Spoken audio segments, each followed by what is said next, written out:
All right, let's look now to legal analyst Nkululeko Tselane, who's joining us for more on that story. Nkululeko, good to have you, and thank you very much for coming on. Of course, there are political processes that are attached to this. That is one conversation. Of course, they'll play out in mobilization, and there'll be people marching and so on and so forth. That's obviously not what the courts are going to be looking at. The courts really are looking at some of the issues that are raised legally. So let's go there maybe and look at some of the objections that the IEC is raising on the story of rigging, saying there's a lot of misrepresentation, for example, of election data.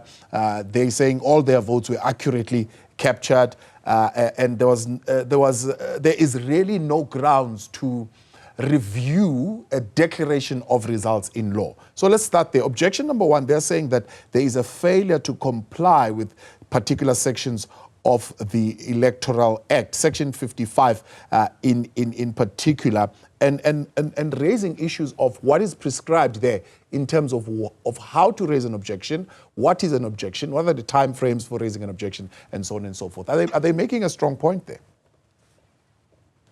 Yeah, yes, thank you, and good evening, and thank you for having me. So, electoral processes are highly regulated, and we've got very clear rules on how we conduct them. Now, the reason for that is that we need to maintain the integrity of the process, and we need to also maintain the integrity of the process for people that are unhappy with the results. Now, in terms of the Electoral Act, it's not just Section 55 that hasn't been complied with. In terms of the Electoral Act, or rather Electoral Commission Act, all matters that are brought to the Electoral Court are urgent, so they have to be dealt with urgently. So one of the issues that's being raised by the Electoral Commission is that this matter has not been brought urgently.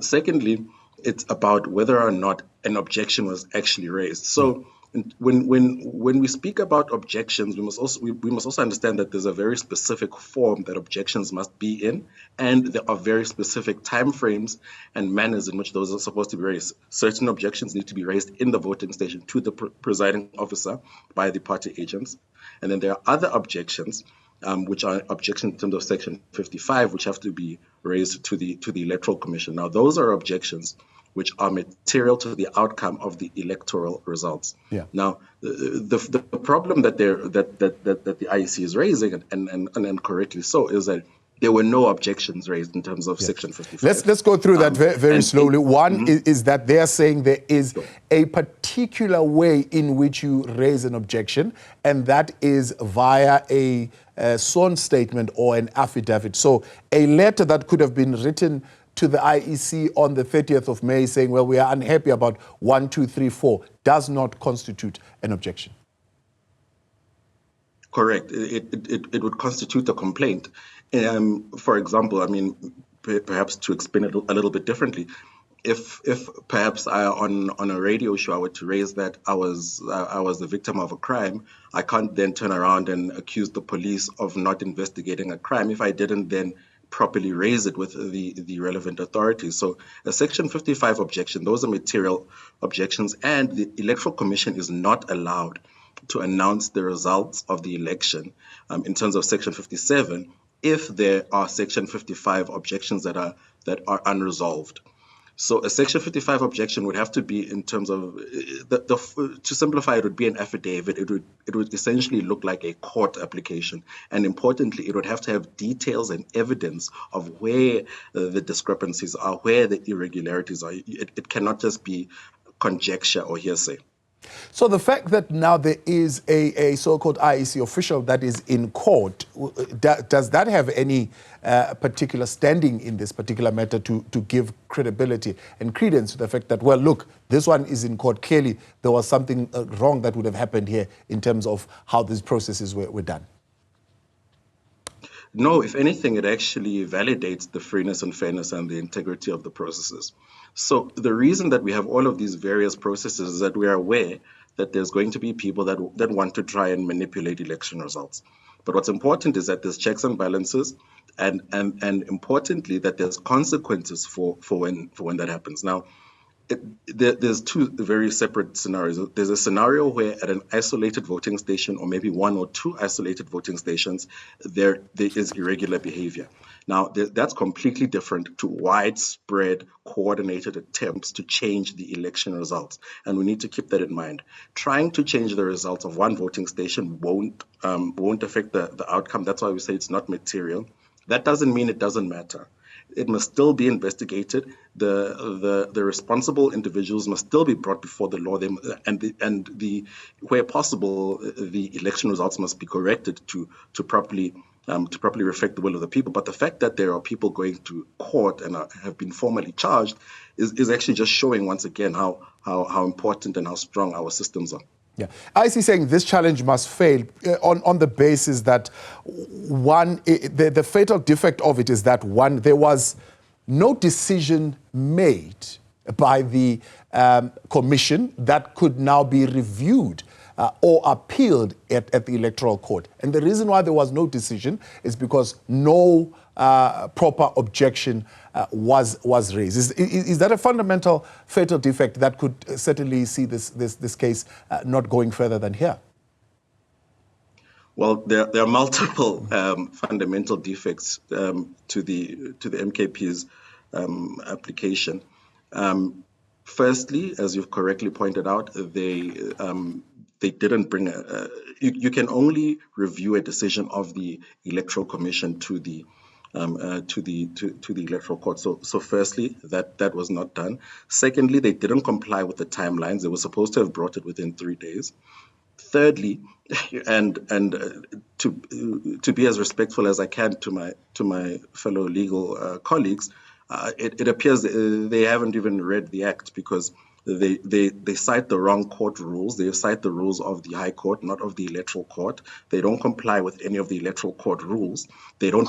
And lastly, and the most important one, if we even put aside all of those procedural issues, they don't provide any evidence at all of any election rigging. So on all of those reasons, the merits of the case are very, very weak, and I would be deeply surprised if there are any prospects of success. Let's tease this out a little bit. No compliance with the Electoral Court rules. So they're saying the uniform rules of court do not apply in this specific court. There are specific court rules that apply to the Electoral Court, and you've touched on it a little bit there.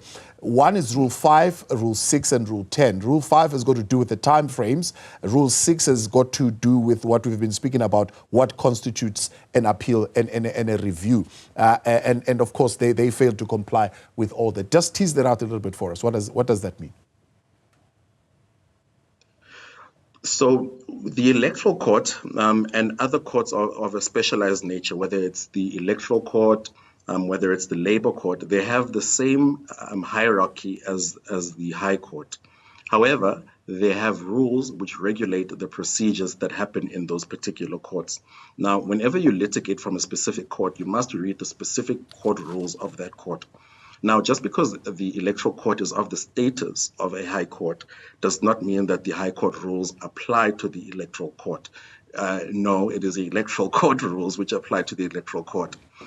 So citing the uniform rules of court, which apply specifically to the High Court, whether it's sitting in KZN, Gauteng, or any of the various provinces, is just simply incorrect in law.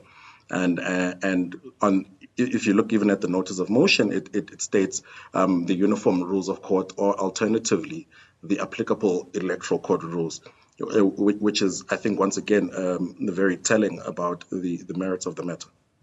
So the IEC brings its own data. The Mkhonto party saying we've got our own data from what they call is their expert. How does the court view both sources of data, and where does the strength of the matter then lie? So unfortunately, with the MKP's application, there is no data from an expert. So what they would have had to do is that they would have had to firstly state who the expert is and why they're an expert in their particular field, which they didn't do.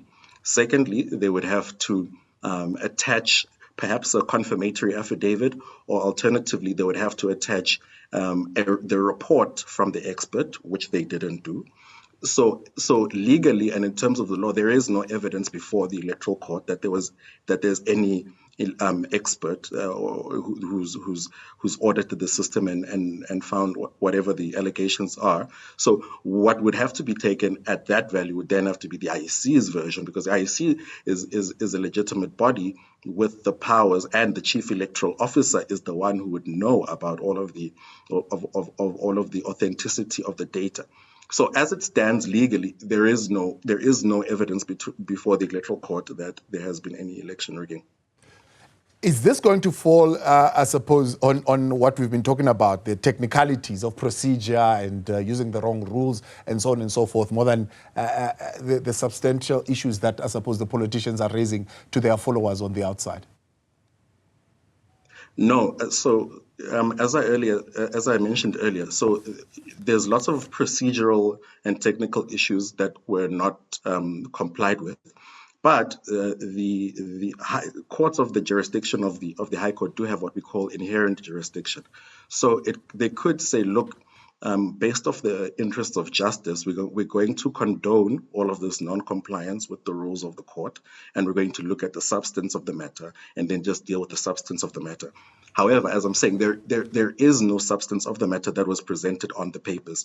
Now, we all know that these elections were perhaps some of the most difficult elections that the IEC has had to deal with, and there were discrepancies that we saw, and there were discrepancies that were also dealt with by the Electoral Commission. So that's not to say that it was a perfect election. It was free and fair, substantially free and fair, but on the court papers, there is no substance to support any of the claims. And the court can only go based off of what is in the papers. In the legal profession, we say you're only as good as your papers.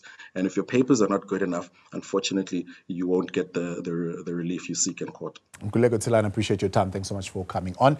Legal analyst there, helping us understand some of the objections raised by the IEC in this particular matter. We also know that the Democratic Alliance has joined this particular matter as well, responding to some of those claims of vote rigging raised by the Umkhonto we Sizwe party. Right.